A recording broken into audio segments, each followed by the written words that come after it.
Salam,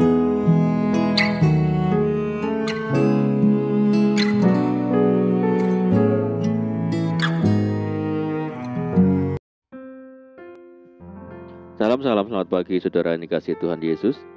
Saya menyapa bagi saudara semua yang ada di Indonesia, dari Sabang sampai Merauke, baik yang di kota maupun yang di desa, dan saudara yang ada di Malaysia, di Sabah, di Sarawak, di Kuala Lumpur, di Kamboja, di Singapura.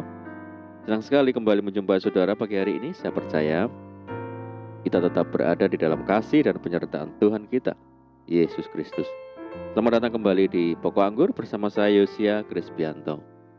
Mari saudara, sebelum kita bersama-sama merenungkan firman Tuhan, mari kita bersatu di dalam doa. Bapa di surga, Bapa di dalam nama Tuhan Yesus, terima kasih Tuhan buat penyertaan Tuhan yang sempurna sepanjang malam dalam istirahat kami, dan pagi hari ini kami bangun dengan kekuatan yang baru, dengan sukacita, berkat baru dari Tuhan. Tuhan, sebelum kami beraktivitas, kami rindu untuk merenungkan firman Tuhan. Terangi hati kami ya Tuhan. Ajar kami Roh Kudus untuk kami mengerti dan memahami segala kehendak Tuhan bagi kami. Terima kasih Tuhan, doa kami hanya di dalam nama Tuhan Yesus kami berdoa. Amin. Baik saudara, kita akan membaca di dalam Yosua 1 ayat yang ke-9. Bukankah telah kuperintahkan kepadamu, kuatkan dan teguhkanlah hatimu. Janganlah kecut dan tawar hati, sebab Tuhan Allahmu menyertai engkau kemanapun engkau pergi. Puji Tuhan. Saudara, di saat permasalahan, pergumulan, sakit penyakit, dan sebagainya datang menghantui hidup kita, rasa takut dan khawatir seringkali timbul di dalam pikiran kita, sehingga iman kita menjadi lemah. Kita mulai berpikir masalah yang kita alami terlalu berat dan tidak ada harapan lagi. Padahal Tuhan berjanji bahwa masa depan sungguh ada dan harapanmu tidak akan hilang. Setiap manusia selalu berharap hidupnya baik-baik saja, mulus tanpa hambatan atau rintangan sedikit pun. Padahal untuk mendapatkan janji Tuhan itu memerlukan proses, saudara. Seperti yang dialami Yosua saat membawa bangsa Israel masuk ke tanah Kanaan. Hal itu tidak mudah, saudara. Tantangan sangat berat karena bangsa Israel harus menghadapi tantangan dan musuh. Itulah sebabnya Tuhan berpesan kepada Yosua, kuatkan dan teguhkanlah hatimu. Pesan ini disampaikan sampai 4 kali. Artinya untuk bisa meraih janji Tuhan, kita perlu memperhatikan pesan atau perintah Tuhan. Karena suatu saat nanti kita akan menghadapi musuh. Musuh berbicara tentang pergumulan kita di dunia ini. Tetapi Tuhan berjanji, aku tidak akan membiarkan engkau dan tidak akan meninggalkan engkau. Ia akan selalu menyertai dan menolong kita saat kita membutuhkan. Seperti pengakuan Daud, pertolonganku ialah dari Tuhan yang menjadikan langit dan bumi. Mengapa janji Tuhan belum terrealisasi dalam hidup kita, saudara? Masalahnya adalah kita mulai lemah dan tidak sabar menanti janji Tuhan digenapi. Padahal Tuhan memiliki waktu tersendiri untuk menggenapi janjinya.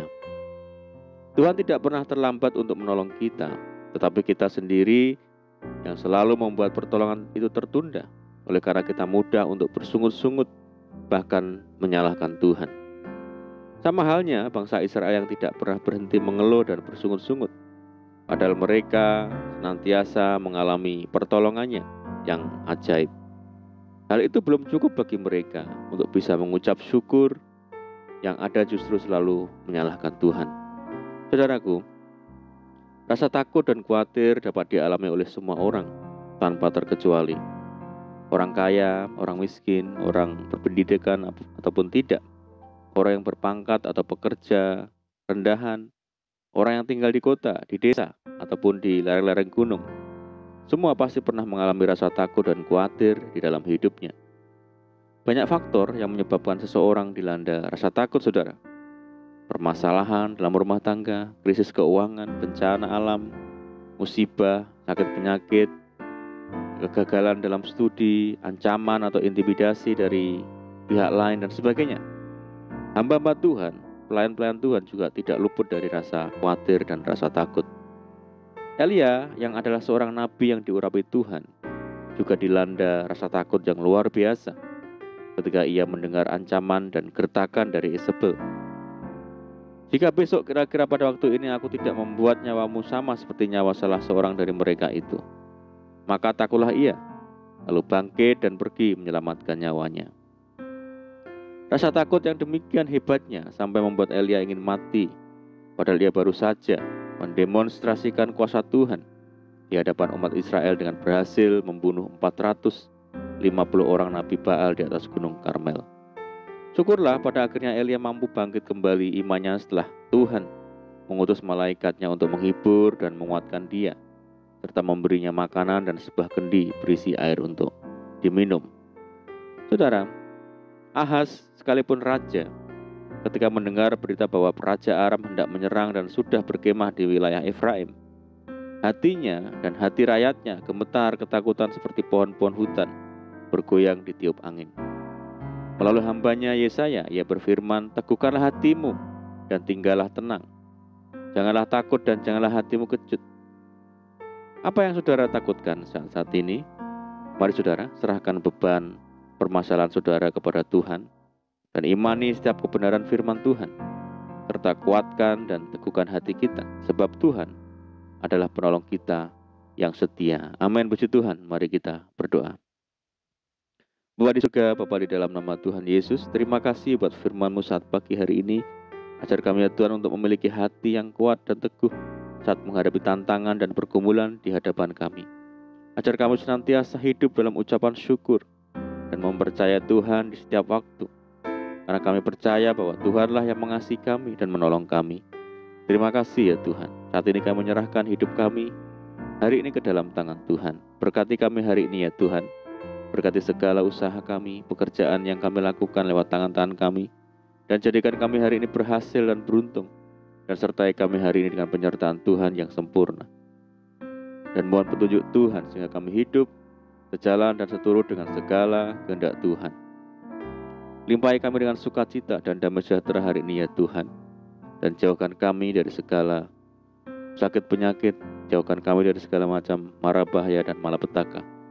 Berdoa bagi kesejahteraan kota kami, desa kami, daerah kami dan bangsa kami ya Tuhan, yang saat ini menghadapi pandemi dan berbagai masalah yang ada. Mari ya Tuhan berkati daerah kami, pulihkan negeri kami, belas kasihan Tuhan bagi negeri kami. Terima kasih ya Tuhan, ini doa kami. Kami percaya Tuhan mendengar seruan doa kami. Hanya di dalam nama Tuhan Yesus kami berdoa. Amin. Puji Tuhan saudaraku, kita sudah berdoa, kita percaya penyertaan Tuhan selalu ada bagi kita hari ini, dan mari kita tetap mengandalkan Tuhan, tetap semangat di dalam Tuhan. Saya ucapkan selamat pagi, selamat beraktivitas. Doa saya menyertai saudara semua. Tuhan Yesus memberkati. Haleluya.